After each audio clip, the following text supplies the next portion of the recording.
नमस्कार. सर्वप्रथम आजच्या काही ठळक घडामोडी.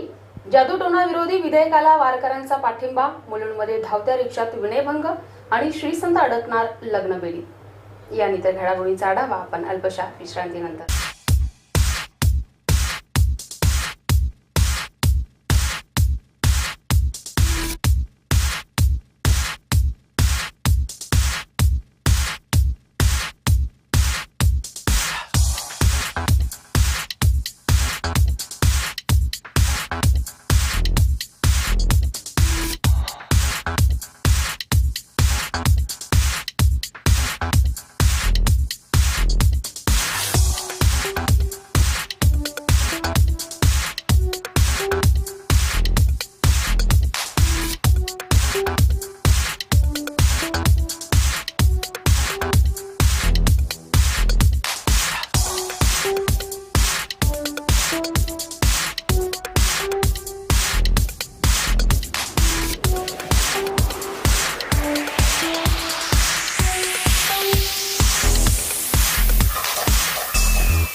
नमस्कार. मी महाराष्ट्रीयन ऑनलाईन न्यूज मध्ये आपलं स्वागत. वारकरी परंपरेप्रमाणे आळंदी पंढरपूरला निघणाऱ्या संतांच्या पालख्या, कीर्तनातून सांगितले जाणारे संतांच्या जीवनातील चमत्कार, प्रवचन, भजन यासह सर्व धार्मिक विधीला हा कायदा लागू होणार नाही, असं संरक्षक कलम कायद्यात समाविष्ट केल्याची माहिती मुख्यमंत्री पृथ्वीराज चव्हाण यांनी वारकऱ्यांच्या शिष्टमंडळाला दिल्यानंतर वारकऱ्यांनी या कायद्याला संपूर्ण पाठिंबा देत असल्याचं जाहीर केलं. फडकरी, दिंडीकरी, पालखी सोहळा प्रमुखांसह विविध वारकरी संघटनांच्या शिष्टमंडळानं नुकतीच मुख्यमंत्री पृथ्वीराज चव्हाण यांची भेट घेऊन कायद्यासंदर्भात वारकऱ्यांच्या मनात असलेल्या शंका त्यांच्या समोर मांडल्या. या शिष्टमंडळात ज्ञानेश्वर महाराज पालखी सोहळ्याचे प्रमुख, तुकाराम महाराज पालखी सोहळ्याचे प्रमुख, समस्त दिंडीकरी, फडकरी समाज संघटनेचे अध्यक्ष, वारकरी साहित्य परिषदेचे अध्यक्ष, वारकरी सेवा प्रतिष्ठानचे अध्यक्ष श्यामसुंदर महाराज सोन्नर आदी वारकरी संघटनेच्या प्रतिनिधींचा समावेश होता. जादूटोणा विरोधी विधेयक बुधवारी विधानसभेत मांडणार असल्याची माहिती मिळाल्यानंतर पंढरपूर येथून सर्व दिंडीकरी, फडकरी संघटनेचे प्रतिनिधी आणि विविध वारकरी संघटनेच्या प्रतिनिधींचे शिष्टमंडळ विधान भवनात आलं होतं. मुख्यमंत्र्यांसह सर्व संबंधितांशी वारकऱ्यांच्या शिष्टमंडळानं वेगवेगळी चर्चा केली. जादूटोणा विरोधी कायद्याच्या जाच वारकऱ्यांना होणार नाही यासाठी संरक्षक कलमांचा समावेश करण्यात आला असल्याची माहिती मुख्यमंत्र्यांनी यावेळी दिली.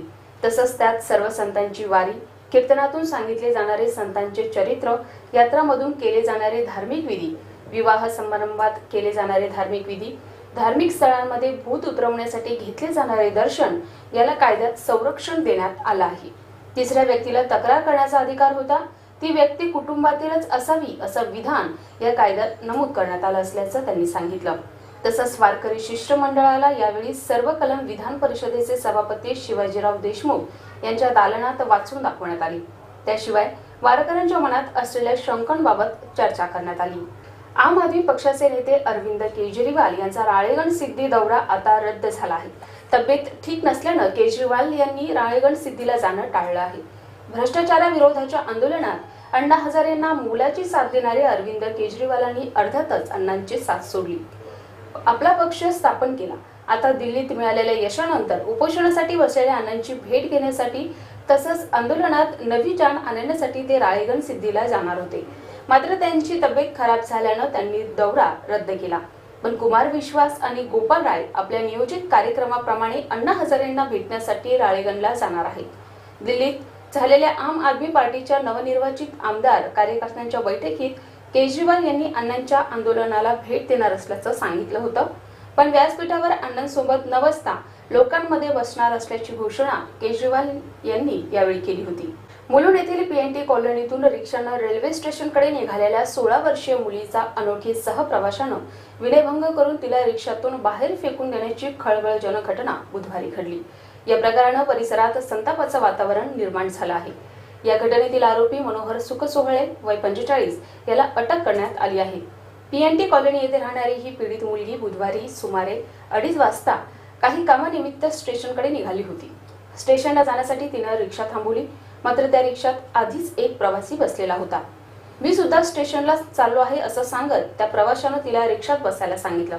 ते रिक्षात बसल्यावर त्याने तिच्याशी अश्लील चाळे करण्यास सुरुवात केली. प्रतिकार केला असता तिला त्याने चालत्या रिक्षातून फेकून दिलं. रस्त्यावरील एका तरुणानं तिला रिक्षातून पडल्याचं पाहून विचारपूस केली असता तिनं घडलेला प्रकार सांगितला. गोळा झालेल्या नागरिकांनी रिक्षा अडवून आरोपीला बेदम चोप दिला. तसंच वाहतूक पोलिसांच्या हवाले केलं. त्यानंतर त्याला मुलुंड पोलिसांच्या स्वाधीन करण्यात आलं. पोलिसांनी चौकशी केली असता आरोपीचं नाव मनोहर सुखसोहळे वय 45 असून तो मानसिक रुग्ण असल्याचं समजलं. आरोपी पोस्टमन म्हणून काम करत होता. मानसिक संतुलन ढासळल्यानं त्याला कामावरून काढून त्या जागेवर त्याच्या पत्नीला ठेवलं होतं.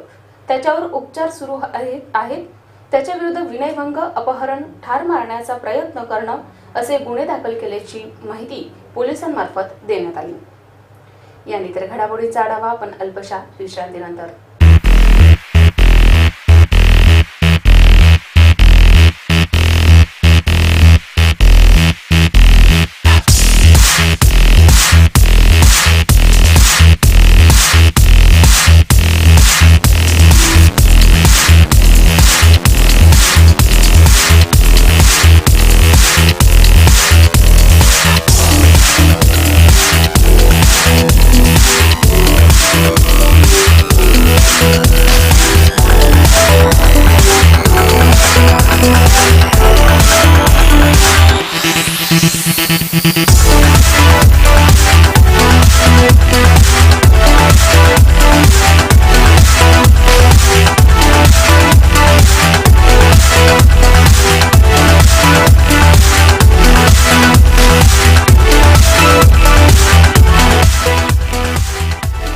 नमस्कार, विश्रांतीनंतर पुन्हा एकदा आपलं स्वागत.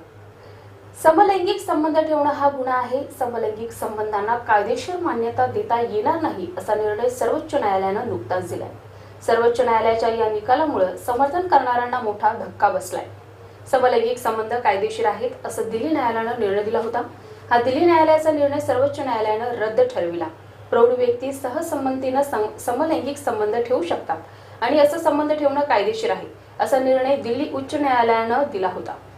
या निर्णयानंतर एकच खळबळ उडाली. आतापर्यंत अनैतिक आणि बेकायदेशीर समजल्या जाणाऱ्या समलिंगी संबंधांना थेट कायदेशीर मान्यताच कोर्टानं दिली. अनेक वर्षाच्या कायदेशीर लढ्यानंतर हा महत्त्वपूर्ण निकाल लागला होता.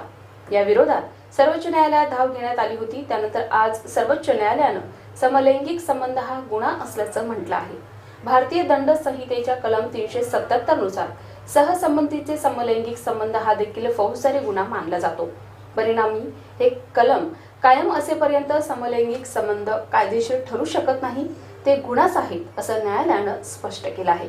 स्थानिक संस्था कर अर्थात LBT रद्द करावा या मागणीसाठी आज शिवसेनेचे आमदार राजेश क्षीरसागर यांनी आमदार चंद्रकांत दादा पाटील, डॉक्टर सुजित मिंजेकर यांच्यासह नागपूर येथील हिवाळी अधिवेशनाच्या तिसऱ्या दिवशी विधान भवनाच्या पायरीवर जोरदार निदर्शनं केली.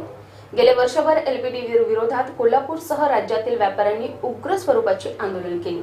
या कराराला पर्याय सुचवले, पण नाकर्त्या शासनानं आपलीच अरेरावी सुरू ठेवल्याच्या निषेधार्थ ही निदर्शनं करण्यात आल्याचं सांगण्यात येत आहे. एका बाजूला वॅट लागू करताना दुसरा कोणताही कर लागू करणार नसल्याचं आश्वासन शासनानं दिलं, पण दुसऱ्या बाजूला LBTच्या माध्यमातून कराचे ओझे व्यापाऱ्यांवर लादण्यात आलं. या करामुळे सामान्यांचे आर्थिक गणित कोलमडणार असून या धोरणाविरोधात व्यापारातही असंतोष निर्माण होणार आहे. या सर्व गोष्टींचा सारासार विचार करून शासनानं निर्णय घ्यावा अशी मागणी यावेळी करण्यात आली. IPL स्पॉट फिक्सिंग प्रकरणी आरोपी असलेला S. श्रीशांत आज लग्नाच्या बेडीत अडकणार आहे. विशेष म्हणजे या लग्नाला भाजपचे पंतप्रधान पदाचे उमेदवार नरेंद्र मोदी उपस्थित राहणार असल्याची शक्यता वर्तवली जात आहे. कोचीमधल्या एका कृष्ण मंदिरात आज श्रीशांतचा विवाह सोहळा संपन्न होणार आहे.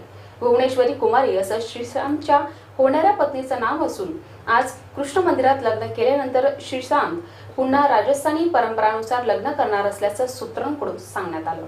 6 वर्षापूर्वी भारत-पाकिस्तान सामन्यादरम्यान श्रीशांत आणि भुवनेश्वरी कुमारीची ओळख झाली आणि आज हे दोघं लग्नाच्या बेडीत अडकणार आहे. IPL मधील फिक्सिंगचा आरोप लागल्यानंतर BCCIनं श्रीशांतवर क्रिकेटच्या सर्व प्रकारावर आजीवन बंदी घातली आहे. आता तो पुन्हा एका लग्नाच्या बंधनात अडकणार आहे. आजच्या ठळक घडामोडी शेवटी पुन्हा एकदा. जादूटोणा विरोधी विधेयकाला वारकऱ्यांचा पाठिंबा. मुलुंडमध्ये धावत्या रिक्षात विनयभंग आणि श्रीसंत अडकणार लग्नबेडी. आपल्या काही समस्या असल्यास आम्हाला या पत्त्यावर संपर्क साधावा. आमचा पत्ता B24 Mahavir market sector 18 Vashi Navi Mumbai. तर उद्या पुन्हा भेटू विशेष घडामोडींसह. तोपर्यंत धन्यवाद.